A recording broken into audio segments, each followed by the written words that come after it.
BP নূর। BP নূর কিন্তু মাঝে মাঝে খুব ভালো ভালো কথা বলেন, খুব সুন্দর সুন্দর কথা বলেন। আর এই ভালো কথা বলার জন্যই উনি নেতা হয়ে টিকে আছেন। সংবিধানের পরিবর্তন করতে হবে, কবর রচনা করতে হবে সংবিধান, এই সংবিধান নিয়ে উনি কথা বলেছেন।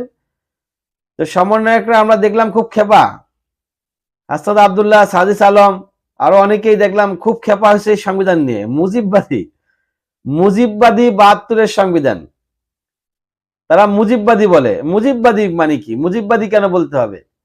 সংবিধান কি মুজিব রচনা করেছেন? সংবিধান তো আর মুজিব সাহেব রচনা করেন নাই।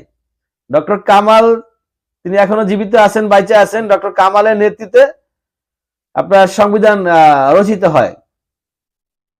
তো যাই হোক, এই সংবিধান ৭২-এর সংবিধানকে তারা কবর দিবে, কবর রচনা করবে। এটার সুন্দরভাবে সুস্পষ্ট ভাষায় বিপি নূর বলেছেন যে ৭২-এর তো সংবিধান নাই। ৭২-এর সংবিধান আছে? ৭২-এর সংবিধান তো বহুত আগেই শেষ হয়ে গেছে। ৭২-এর সংবিধান বহুত আগেই শেষ হয়ে গেছে। ৭২-এর সংবিধান এখন আর নাই। আর দেশের যে স্বাধীনতা, অনেকেই বলতেছে দেশ আবার স্বাধীন হইল, দেশ আবার দ্বিতীয়বারের মতো স্বাধীন হইল, নতুন ভাবে স্বাধীন হইল। তো এটারও তিনি বলেছেন যে একটা জাতি একবারই স্বাধীন হয়। একটা জাতি কি হয়?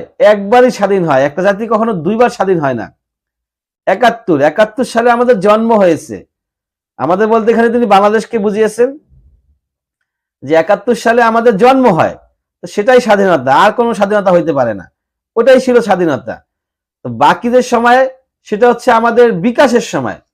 আমরা আমাদের বিকাশিত হবে, বিকাশ ঘটবে সেটা।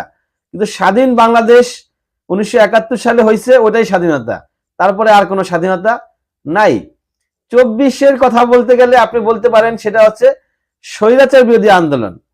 সেটা একটা গণ অভ্যুত্থান ছিল। সেই গণ অভ্যুত্থান বলা যাবে 100%।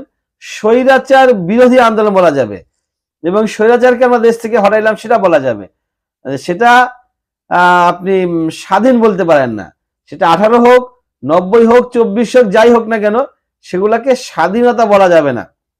কারণ ৭১ সালে যেই ঘটনা ঘটছে, 30 লক্ষ শহীদের বিনিময়ে, 30 লক্ষ রক্তের বিনিময়ে অর্জিত এই বাংলাদেশ, সেই ৭১-এর সঙ্গে 24-এর কখনোই তুলনা হয় না। ৭১-এর সঙ্গে 24-এর তুলনা কখনোই করা সম্ভব না।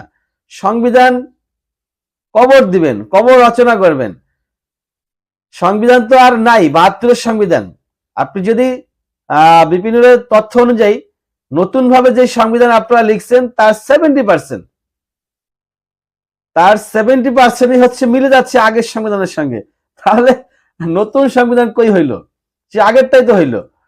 আর যেই সংবিধান ৭২-এর সংবিধানের কথা বলতেছেন, সেই ৭২ পরবর্তী সময় 17বার সংবিধানের পরিবর্তন হয়, মানে সংশোধন হয়। তাহলে যেই সংবিধান 17বার সংশোধন হয়, 17বার যেটাকে সংস্কার করা হয়, সেটা কি আর সেই মূল সংবিধান আছে? তো নাই। ৭২-এর সংবিধান তো আগেই শেষ হয়ে গেছে। ৭২-এর সংবিধান মুছে দেওয়া হয়েছে আগেই। যখনই একটা সংস্কার আনা হইলো, তার মানে কি ওই সময়কার সংবিধান আর বলতে পারতেছেন না আপনি। আপনার ৭২-এর সংবিধান বলার আর সুযোগ থাকতেছে না। যদি আমরা বলি, যেহেতু এটা জন্ম ৭২-এ, তারপর আমরা বলি ৭২-এর সংবিধান।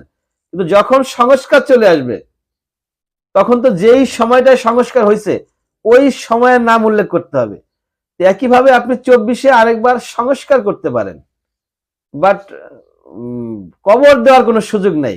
কারণ কবর দিয়ে আপনাকে ওই লেখাগুলি আবার লিখতে হবে। তার মানে ঘুরে ফিরে যেটা লাউ সেটাই কদু। অতএব ওই লাউয়ের কদু বানায়া বা কদুরে লাউ বানায়া জনগণের সামনে বেটাগিরি দেওয়ার কোনো মানে যুক্তিই নাই।